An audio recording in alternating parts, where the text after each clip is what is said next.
Nous avons reçu des informations incroyables qui touchent beaucoup la communauté chrétienne. Une nouvelle tragédie s'est produite à Jérusalem et cela en surprend plus d'un. Regardez cette curiosité, au milieu de toutes les discussions sur les changements législatifs en Israël, des pays comme la Russie, l'Iran et la Turquie se sont unis contre ces réformes. Et surtout, saviez-vous que des athées ont découvert d'anciens secrets à Jérusalem? Préparez-vous pour une vidéo étonnante sur ces découvertes faites par des personnes qui ne croient pas en Dieu, notamment le mystérieux bassin de Siloé. Mais après tout, qu'est-ce que cette fameuse piscine de Siloé? Il est mentionné 2 fois dans le Nouveau Testament et 1 fois dans l'Ancien Testament. Plus précisément, dans le livre de Jean, chapitre 9, versets 7 et 11, nous avons le récit impressionnant d'un miracle de Jésus où il guérit un homme aveugle de naissance, montrant ainsi sa puissance divine. Si vous aimez notre travail et souhaitez nous aider, jetez un œil et cliquez sur le bouton Super J'aime ci-dessous. Votre partenariat n'est pas seulement un soutien financier, mais aussi une bénédiction qui renforce notre engagement à partager l'histoire inspirante de Jésus. Notre objectif est double. Nous voulons tout d'abord souligner que Jésus est une divinité dotée du don de guérison. Deuxièmement, nous voulons démystifier la croyance selon laquelle les maladies sont, dans la plupart des cas, le résultat de péchés personnels. La piscine de Siloé est un lieu très important dans l'histoire. Elle est située dans la région connue sous le nom de Ville Basse, près de Jérusalem, à l'époque du Second Temple. C'était le point le plus bas de la Jérusalem antique, situé à environ 625 mètres au-dessus du niveau de la mer. Pour se rendre de la piscine de Siloé au mont du Temple, il fallait gravir environ 115 mètres sur une distance d'environ 634 mètres. Comme le raconte le Talmud de Jérusalem, les pèlerins commençaient leur pèlerinage annuel à Jérusalem depuis la piscine de Siloé. Ils se dirigèrent vers le mont du Temple, où ils distribuèrent des friandises dans les cours du Temple. Le Temple n'était pas n'importe quel endroit. Avant de se rendre au Temple, les pèlerins utilisaient le bassin pour des rituels de purification, ce qui en faisait une sorte de halte spirituelle avant d'atteindre le lieu sacré. Parlons maintenant un peu d'Ézéchias. Il était responsable du développement de la citerne Siloé, un projet mis en œuvre sous son règne dans le but de protéger la source d'eau des ennemis. L'ingéniosité d'Ézéchias a brillé lorsqu'il a construit le tunnel innovant de Siloé, qui a remplacé une ancienne version d'origine cananéenne. Confronté à sa vulnérabilité aux attaques, Ézéchias prit une décision stratégique lorsque Sennachérib, roi d'Assyrie, menaça d'envahir. La sortie traditionnelle de la source de Gion a été scellée et le tunnel de Siloé a émergé à sa place. Cet épisode est documenté dans le livre des Chroniques. À cette époque, ce que nous appelons aujourd'hui le bassin de Salomon était connu sous le nom de bassin inférieur, comme mentionné dans Ésaïe 22, 9. Il y avait aussi un bassin supérieur plus ancien, alimenté par l'ancien tunnel cananéen, mentionné dans 2 Rois 18 et Isaïe 7. Pendant la période du Second Temple, le bassin a subi des rénovations, peut-être sous l'administration d'Alexandre le Grand, entre le 103 et le 76. Point 1er CR, jusqu'au temps de Jésus. Il y avait beaucoup de mouvements à cet endroit. L'évangile de Jean raconte une histoire dans laquelle Jésus envoie un aveugle dans la piscine pour accomplir un miracle. Cette citerne n'était pas seulement une source d'eau, mais servait peut-être aussi de point de rencontre pour les pèlerins religieux. Certains pensent qu'il était utilisé pour les bains rituels, même s'il était beaucoup plus grand que les bains communaux. En l'an 70 après JC, pendant la première guerre judéo-romaine, le sort du char changea radicalement. Les Romains détruisirent la citerne et, au fil du temps, la pluie apporta avec elle des sédiments des collines environnantes, ensevelissant complètement le site. L'histoire est devenue encore plus fascinante pendant les périodes romaines et byzantines. Des rapports ont révélé qu'en 135 après JC, Adrien avait érigé un sanctuaire dédié aux 4 nymphes, bien que peu probable sur le même site que le bassin de Siloé. Cela a ouvert la voie à l'avenir à l'époque byzantine.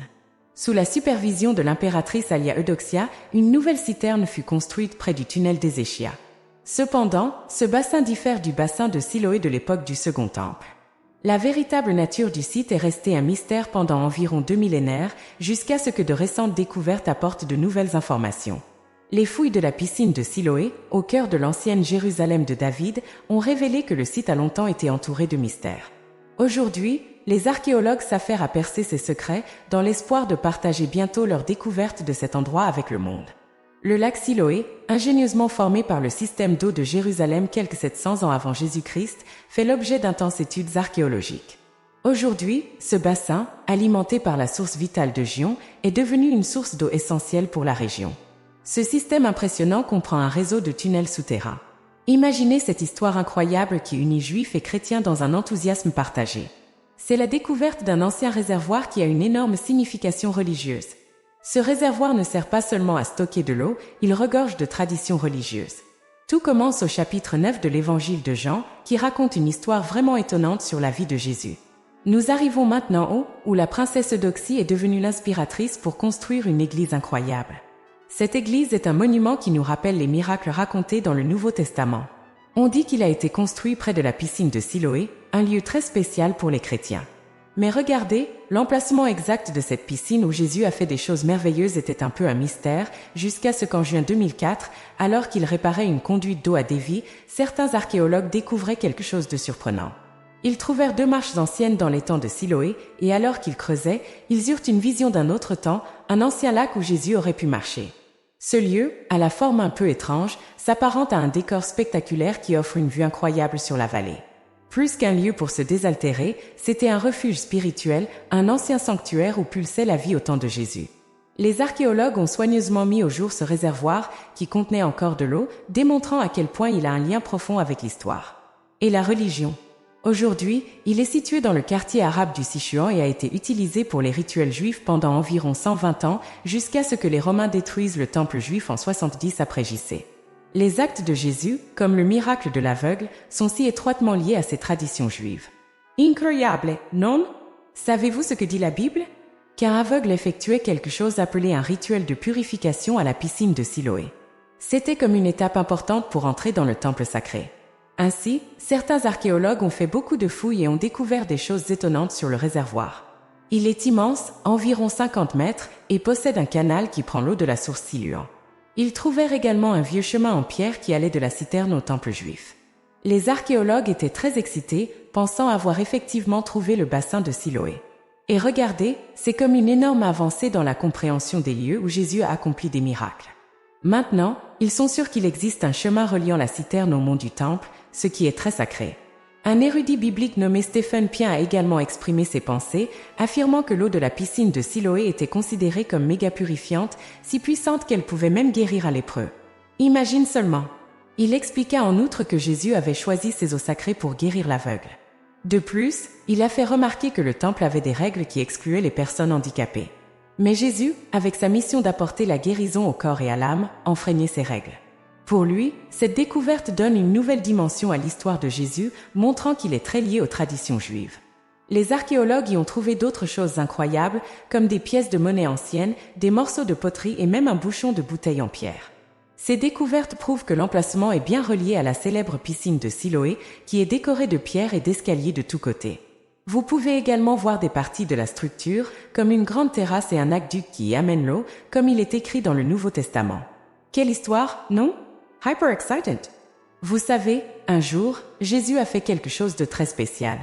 Il mit un mélange dans les yeux d'un homme qu'il ne pouvait pas voir et lui dit d'aller le laver à la piscine de Siloé. Puis, quand l'homme a fait cela, il a pu voir à nouveau. La piscine de Siloé était un lieu très important pour ceux qui allaient visiter Jérusalem. C'était comme un point de rendez-vous pour les pèlerins qui s'y rendaient 3 fois par an. La baignoire avait une double fonction, elle était utilisée pour les rituels de purification et aussi pour boire de l'eau. De nombreux Juifs y campaient et on raconte même que Jésus, alors qu'il se promenait dans Jérusalem, serait passé par là pour chercher de l'eau. Maintenant, il y a des gens qui creusent là-bas, comme des chasseurs de trésors, et tentent d'en savoir plus sur cet aquarium. Ils veulent vraiment creuser plus profondément, retirer quelques vieilles canalisations et bien explorer les lieux. Un archéologue nommé Ronnie Reich a déclaré que lorsque nous creusons, nous découvrons beaucoup de choses incroyables sur la ville antique et le bassin de Siloé. Il dit que ce char n'est pas un char ordinaire, non. Beaucoup d'histoires et de cultures y sont préservées, en particulier pour ceux qui suivent les traditions juives. C'était un lieu sacré de purification, et il y a même ceux qui pensent qu'il aurait pu aussi être un lieu de baignade, comme les thermes romains, où les gens trouvaient paix et joie. Et puis, quand on réfléchit à toute l'histoire, de nombreuses questions surgissent et nous font réfléchir. La découverte de la piscine de Siloé est très importante pour quiconque croit en Jésus, notamment pour ceux qui pensent que l'eau est un symbole de purification et de renouveau. Cette baignoire est comme un emblème très important pour le baptême, qui est le moment où les gens se purifient du péché et changent pour le mieux. Ce n'est pas seulement un objet ancien, c'est un lieu que les gens visitent dans le cadre de la foi chrétienne, reliant différentes histoires de la Bible. L'eau de cette baignoire n'a pas seulement une apparence miraculeuse, mais elle véhicule également des vérités historiques et spirituelles très profondes. Pour ceux qui suivent la foi chrétienne, cette piscine est comme une destination sacrée et un pilier important de la foi, réunissant plusieurs histoires de la Bible. Mais même pour ceux qui ne suivent pas de religion, il est étonnant de voir à quel point la foi peut être puissante et révéler les mystères du monde. La piscine de Siloé est comme une énigme et aussi une source d'inspiration. Elle représente ce grand mystère et motive également les gens à transformer leur vie et à se connecter à l'histoire et à la spiritualité. En fin de compte, que vous soyez croyant ou non, la piscine de Siloé à Jérusalem est un exemple incroyable de la façon dont la foi peut être à la fois mystérieuse et inspirante. Ainsi, lorsque nous explorons l'histoire et la spiritualité du bassin de Siloé, nous réalisons que la foi et l'histoire ont un pouvoir incroyable pour influencer ce que nous croyons et notre façon de voir les choses. Cet endroit est plein de sens et de choses mystérieuses et nous montre comment le passé et le présent peuvent se mélanger de manière vraiment intéressante et inspirante. Si vous avez aimé cette histoire et l'avez trouvée inspirante, je vous recommande de vous abonner à la chaîne pour ne pas manquer les prochaines histoires et découvertes que nous ferons. Partagez cette vidéo avec vos amis et votre famille, car eux aussi pourront profiter de ces aventures à travers l'histoire et la foi. Ensemble, nous pouvons continuer à découvrir les mystères et les merveilles que notre monde a à offrir. Commençons ce voyage d'apprentissage et de découverte. Abonnez-vous et partagez et explorons ensemble ces endroits merveilleux.